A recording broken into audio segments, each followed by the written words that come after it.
YouTube! I am Pinstar, and this is Factory Town Strategy and Tactics Quick Tip. So today we're going to talk about water. Water is a rather important but also uniquely handled substance as far as how your town goes and how you provide it to your town. First off, a couple of tips with water.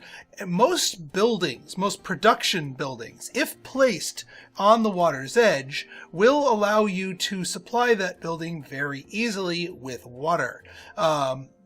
A lumber mill is probably the best example because lumber mills like water if you need them to produce paper. Let me find a better example right here.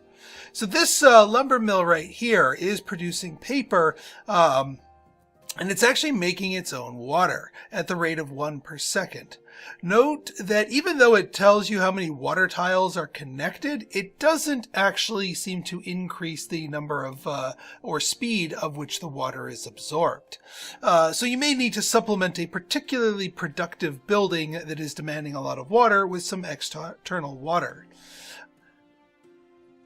Now, one thing to note about providing water, the main one, at least in the early game, is the well. And there's two things to note about the well. So you'll see here, this well has been placed by the water's edge. Just like with the other building, it's getting some bonus water, 1 per second. But it also has its own production value here.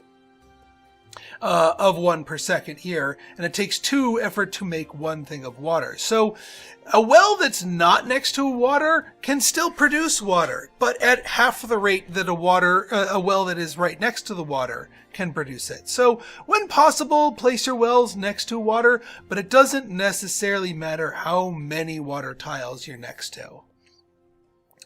Now, one other tip is providing that water to your people. Unfortunately, placing a house next to water does not automatically supply it with water. I've tested that.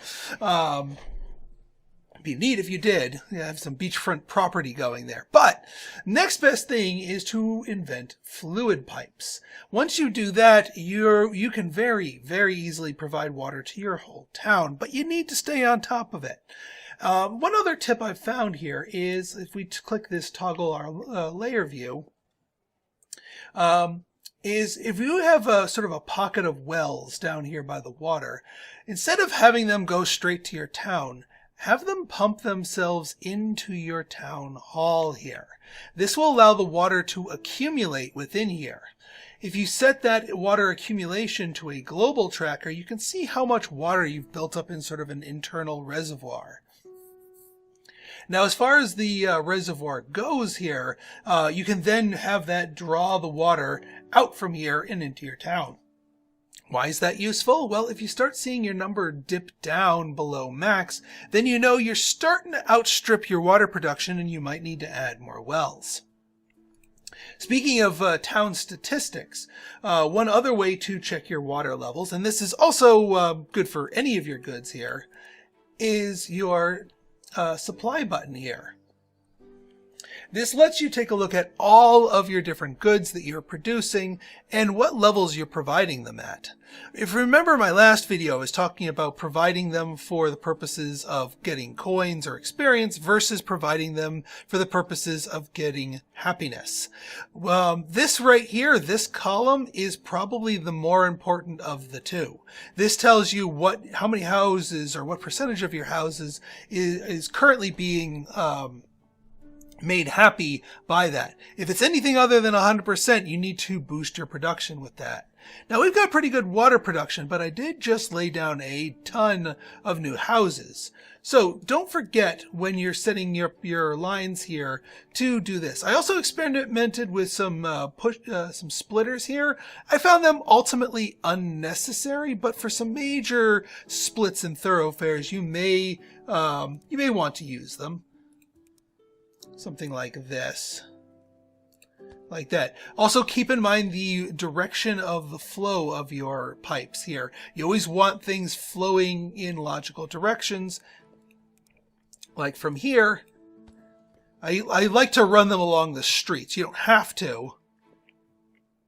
And then do one-offs for each of your houses. All you need is just to pipe it into one tile for each. It may not seem like much because, I mean, water is just, you know, it's a low tier thing, but water is its own category.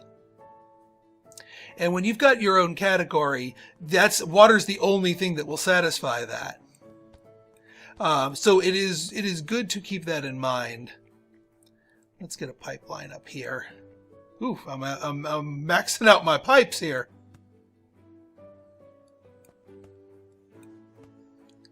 That's all right. We'll produce more of those. So yeah, that is your best way to handle water here. And as we start getting more and more water in here, we'll notice. Yeah, see, this is why I was talking about getting splitters at major thoroughfares. We want to send some water up there evenly. But you don't necessarily need it at literally every split for each individual house. Just the major lines here. But now if we take a look back at our supply, we are at 100% happiness with water. It means all of our houses are hooked up and everybody is nice and happy. You get coins, you get 1 coin for every water delivered, but you deliver a lot of water, and it's very quick and easy and automatic because it's all done through underground pipes. So not much to worry about there. So yeah, that is the best way to handle water. Make sure you stay on top of it. One last tip here. In the very early game, before you can even afford a well and before you have piping, if you have a nearby source of water, you can lay down a worker and tell the worker to manually harvest water so that you can start getting some very early game happiness bonuses and water bonuses until you get that. You can also, if you plop down a well in the middle of town, have them manually harvest it from the well and deliver it to the houses. The one thing you cannot do is deliver it to the marketplace and have that auto-distribute them. Water does not behave like food, so you need to pipe it directly or deliver it by bucket. So I hope you guys found this tip helpful. In our next episode, we're going to go through a much bigger and elaborate build. More elaborate, a lot more elaborate than the wood diamond that I presented earlier. So I hope you find it useful. If you did, go ahead and hit that like button, hit that subscribe button, and leave me a comment. Good, bad, or indifferent, your feedback's always welcome. So until next time, this has been Pinstar signing out. See ya!